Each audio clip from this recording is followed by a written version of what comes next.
Assalamualaikum warahmatullahi wabarakatuh. Selamat datang di channel Cerita Tiang Mistik, tempatnya kisah-kisah misteri dari berbagai penjuru Indonesia.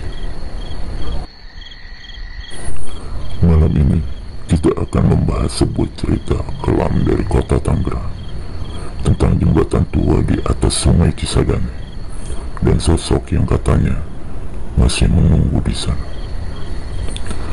Jangan lupa like, komen, dan subscribe.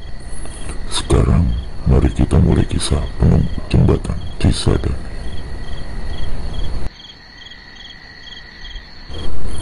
Malam itu, udara di sekitar sungai Cisadane terasa lebih dingin dari biasanya. Kabut tipis menggantung di antara permukaan air, membuat suasana menjadi tentram dan mencekam. Jembatan tua yang menghubungkan dua sisi kota Tangerang itu berdiri kokoh namun sepi. Hanya sesekali motor lewat, bunyinya memantul nyaring di antara tiang-tiang besi tua jembatan. Rino, seorang mahasiswa semester akhir, sedang menyusuri trotoar jembatan sepulang dari tempat magang. Ia memilih berjalan kaki karena pikirannya sedang kacau, dan ia ingin menenangkan diri sambil menikmati udara malam. Saat ia sampai di tengah jembatan, ia merasa seolah ada yang memperhatikannya dari bawah. Ia menoleh ke sungai, tapi tak melihat apa-apa selain arus air yang perlahan. Tiba-tiba terdengar suara lirih seperti bisikan seorang wanita. "Tolong aku." Suara itu datang dari bawah jembatan, seolah berasal dari air. Rino berhenti melangkah, jantungnya berdetak lebih cepat. Ia menondongkan tubuh ke pagar jembatan, mencoba melihat ke bawah, namun yang terlihat hanya kegelapan.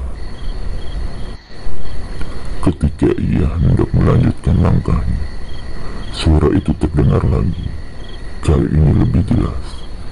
"Jangan tinggalkan aku di sini." Suara itu membuat bulu kuduknya berdiri. Ia bergegas pergi tanpa menoleh lagi, tidak tahu bahwa di kejauhan sosok samar berpakaian putih perlahan naik dari permukaan sungai, menatap punggungnya dengan mata kosong.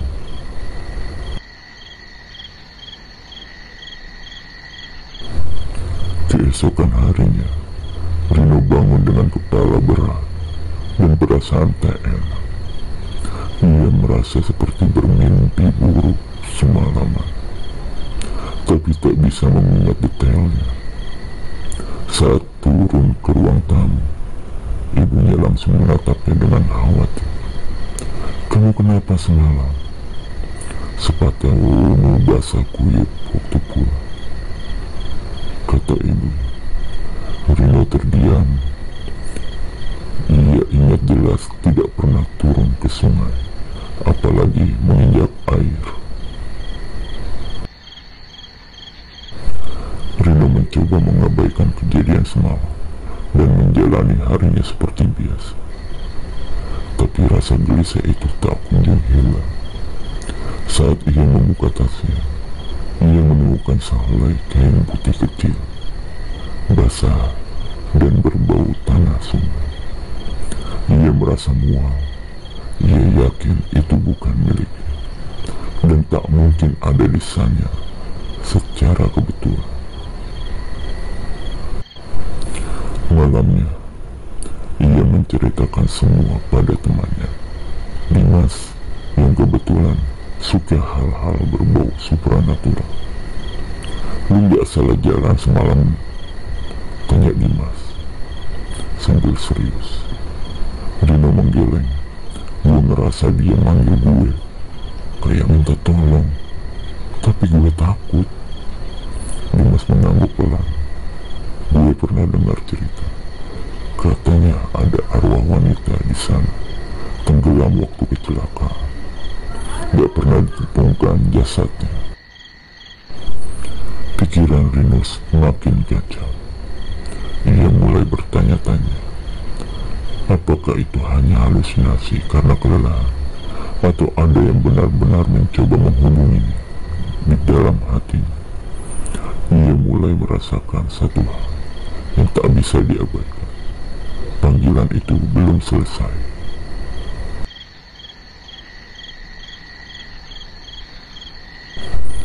Dua malam kemudian, rasa penasaran memaksa Rino kembali ke jembatan Cisadane.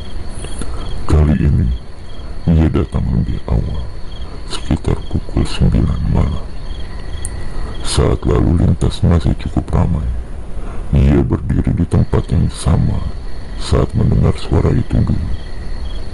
Di tengah jembatan, di mana sungai tampak berkilau redup diterpa lampu jalan.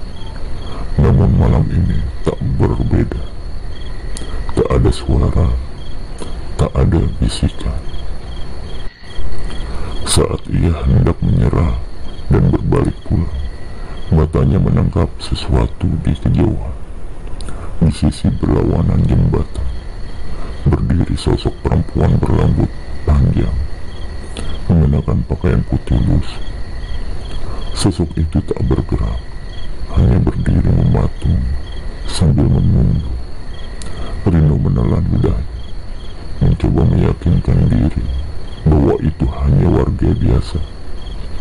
Tapi siapa yang berdiri diam di tengah jembatan malam-malam begini? Rino melangkah pelan mendekati sosok tersebut. Tapi semakin dekat, ia merasa udara semakin dingin. Lampu jalan di atas kepala sosok wanita itu tiba-tiba padam, hanya satu, seolah disengaja. Saat Rino berada sekitar 5 meter darinya, wanita itu perlahan mendongak. Wajahnya pucat, matanya kosong, dan mulutnya bergerak-gerak tanpa suara. Seketika Rino mundur selangkah, tapi tubuhnya terasa berat, seolah dipekam oleh udara itu sendiri.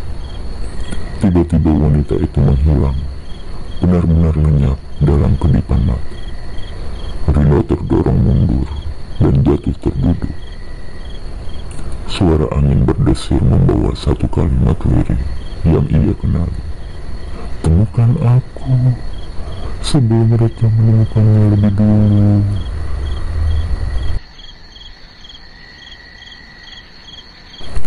Seusai kejadian di jembatan, Rino benar-benar merasa dirinya telah terseret dalam suatu yang tak bisa dijelaskan secara logis.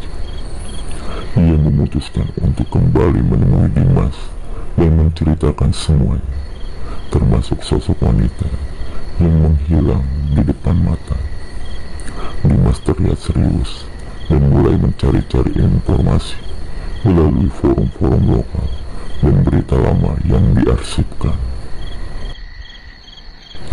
Beberapa jam kemudian, Dimas menemukan artikel tua dari surat kabar lokal tahun 2003. Artikel itu melaporkan kasus seorang perempuan muda bernama Sari yang jatuh ke sungai Cisadane akibat kecelakaan motor di malam hari.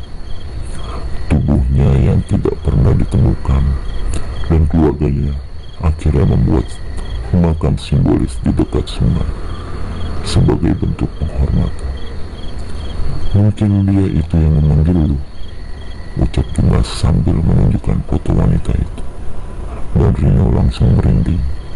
Itu wajah yang ia lihat malam itu.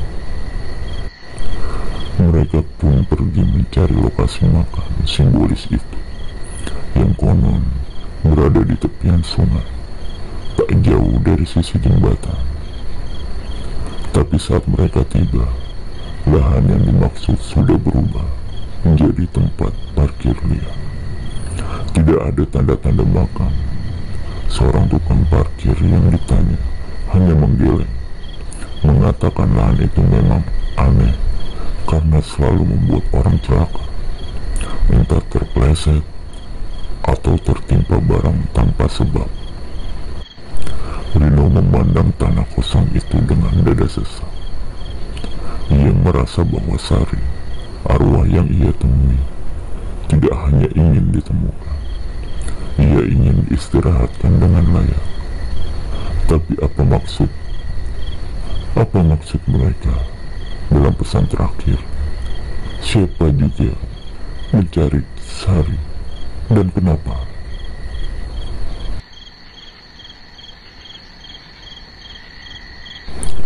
Malam berikutnya, Rino duduk di tepi sungai Cisadane.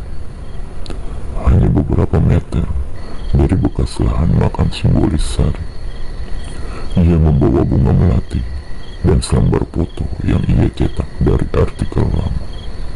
Ia berharap entah bagaimana ini bisa membuat Sari tenang.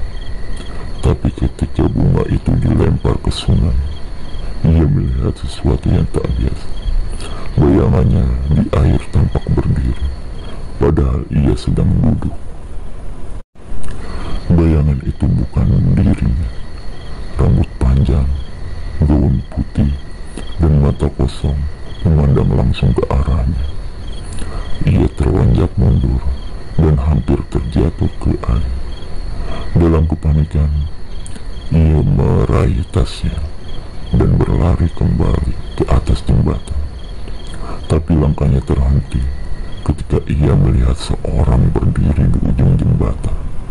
Bukan Sari, seorang pria asing mengenakan jaket kulit gelap, memegang ponsel sambil memotret ke arah sungai. Rino bersembunyi di balik tiang jembatan dan mengamati. Pria itu tampak mengangkat sesuatu dari dalam ransel, seperti alat pendeteksi logam atau semacam pemindai. Ia melangkah pelan sepanjang pagar jembatan, sesekali memeriksa ponselnya dan mencatat sesuatu. Aneh, ini bukan perilaku orang biasa yang lewat malam-malam. Ketika pria itu berlalu dan menghilang di ujung jalan, Rino perlahan mendekati tempat pria itu berdiri.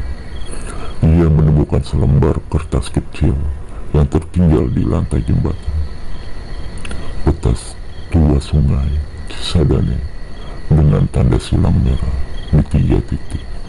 Salah satunya tempat di mana Rino pernah mendengar suara salib pertama kali.